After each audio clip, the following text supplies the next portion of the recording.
Perkenalkan, nama saya Kiki. Kiki? Ya. Kiki. Jadi gini, saya tuh ngerasa patah hati. Cie Kiki. Karena perempuan yang melahirkan saya beberapa waktu lalu meninggal, di Jeddah, Mekah. Jadi sejak dulu saya tuh bercita-cita kalau saya punya uang, saya pengen umroh, saya pengen bawa ibu saya.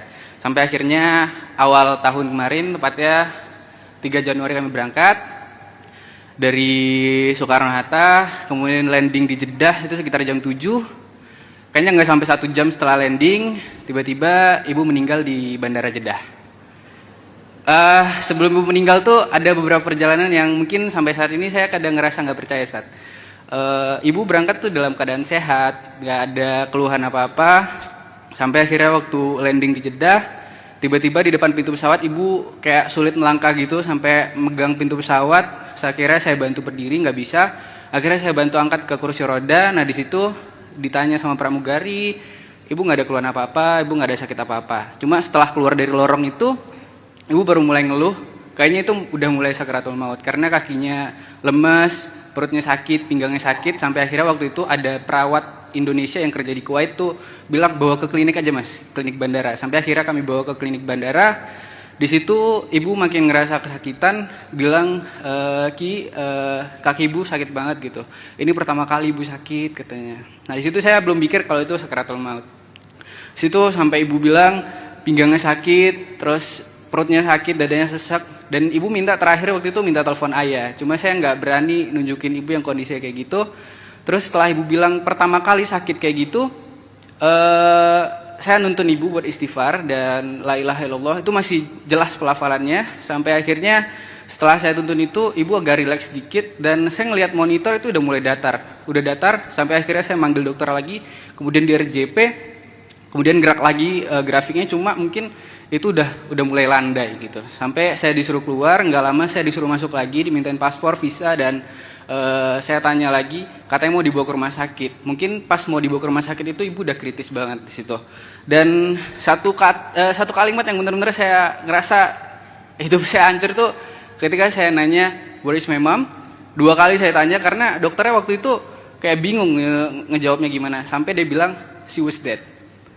Kalimat pertama saya masih nge-freeze, dan pengulangan yang kedua she was dead. Di situ saya ngerasa hati saya hancur gitu.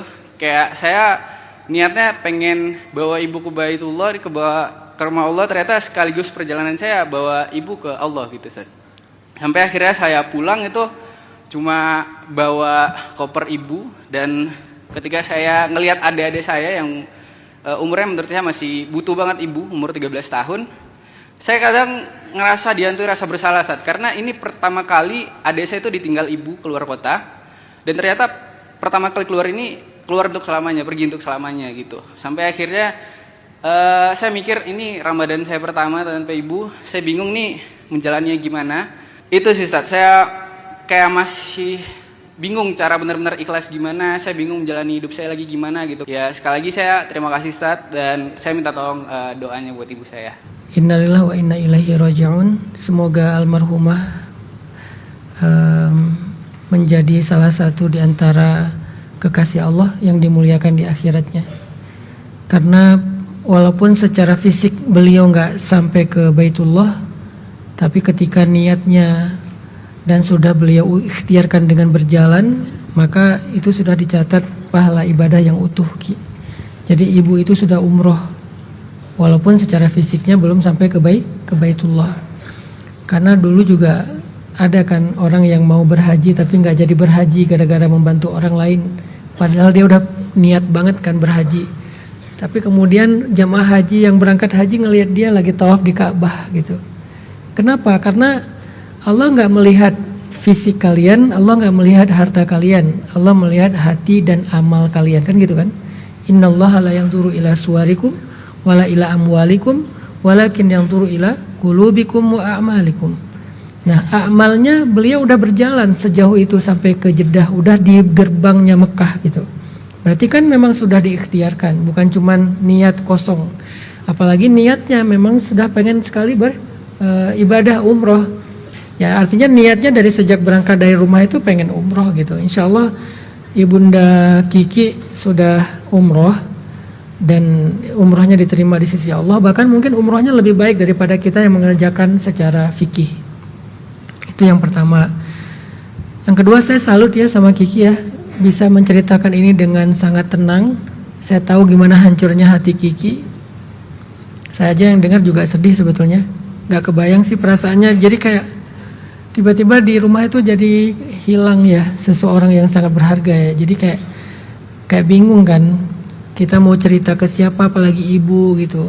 Mau cerita hal-hal yang penting tentang kita ke ibu yang biasanya kita ceritain gak bisa lagi. Kiki hebat bisa sekuat dan sesabar ini. Semoga kesabaran Kiki itu justru menjadi kebaikan buat ibu di dalam kuburnya. Yang ketiga, Kiki itu masih bisa silaturahim sama ibu. Ada dua caranya. Yang pertama adalah dengan doa dan amal solih. Dan yang kedua dengan ziarah. Menziarahi kubur itu seperti kita orang yang di dalam kubur ketika diziarahi itu kayak kita menziarahi dia ketika masih hidup. Jadi dia senang gitu. Dan orang kubur itu tahu ketika diziarahi. Walaupun nggak bisa berkomunikasi tapi dia tahu dia diziarahi. Makanya menziarahi kubur itu penting. Bukan hanya untuk kita yang hidup untuk mengingat mati, tapi untuk yang sudah wafat dia merasa diingat gitu. Tapi selain itu yang juga sangat penting adalah doa dan ibadahnya Kiki. Jadi sekarang cara Kiki terhubung lagi dengan ibu, sholat, sedekah gitu ya, ngaji, zikir, nanti setelah itu doa, itu cara terhubung. Jadi makin sering Kiki begitu, makin sering terhubung sama ibu. Dan ibu itu merasakan, jangan cuman dikira bahwa oh itu mah terhubung amalnya, enggak, dia merasakan. Jadi ketika anaknya mendoakan dia merasakan kenikmatan di dalam kuburnya. Jadi kayak dikirimin doa itu tuh memang benar-benar dirasain gitu. Bukan cuma jadi amal soleh yang dicatat doang, bukan, dirasain sama ahli kubur. Jadi ketika kita berdoa nih sekarang nih, ahli kubur ngerasain kenikmatan itu. Karena doa itu kayak hadiah. Begitu kita kirim hadiah, kita kirim doa, kita kirim Al-Fatihah, kita kirim amal soleh yang kita niatkan buat dia, itu tuh sampai semuanya. Dan sampainya bukan cuma catatan, tapi dirasakan langsung. Kuburnya jadi menyala, jadi bercahaya, jadi lapang, jadi sejuk, itu dirasakan langsung. Jadi Kiki masih sangat bisa membahagiakan ibu, walaupun mungkin nggak ketemu secara fisik, tapi sangat bisa membahagiakan. Kenapa ini saya sampaikan? Karena ini juga yang saya lakukan ketika saya kehilangan ibu saya dalam musibah tsunami di Aceh dulu. Masih kuliah juga tuh, seumur Kiki sekarang lah, mau lulus, ibu saya meninggal di tsunami. Padahal cita-cita saya tuh pengen banget bawa ibu umroh lah, haji lah, pengen menyenangkan hati ibu, bawa ijazah Al-Azhar gitu kan. Karena ibu bilang dari keluarga dia harus ada satu yang jadi ulama, itu udah cita-cita dia banget. Tapi qadarullah, tahun terakhir sebelum saya lulus terjadi musibah tsunami di Aceh dan ibu saya meninggal, kakak saya meninggal, rumah habis.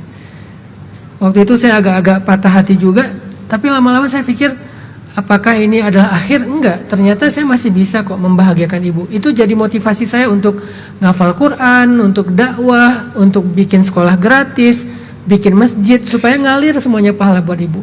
Jadi Ki, kasih tahu ke adik, kalau kangen sama mama, yuk kita doa gitu. Mama dengar kok doa kita, yuk kita sholat atau kita kirim Al-Fatihah, itu sampai kok ke mama gitu. Walaupun sedih pasti nggak mungkin nggak, karena Rasulullah juga sedih banget kehilangan Khadijah.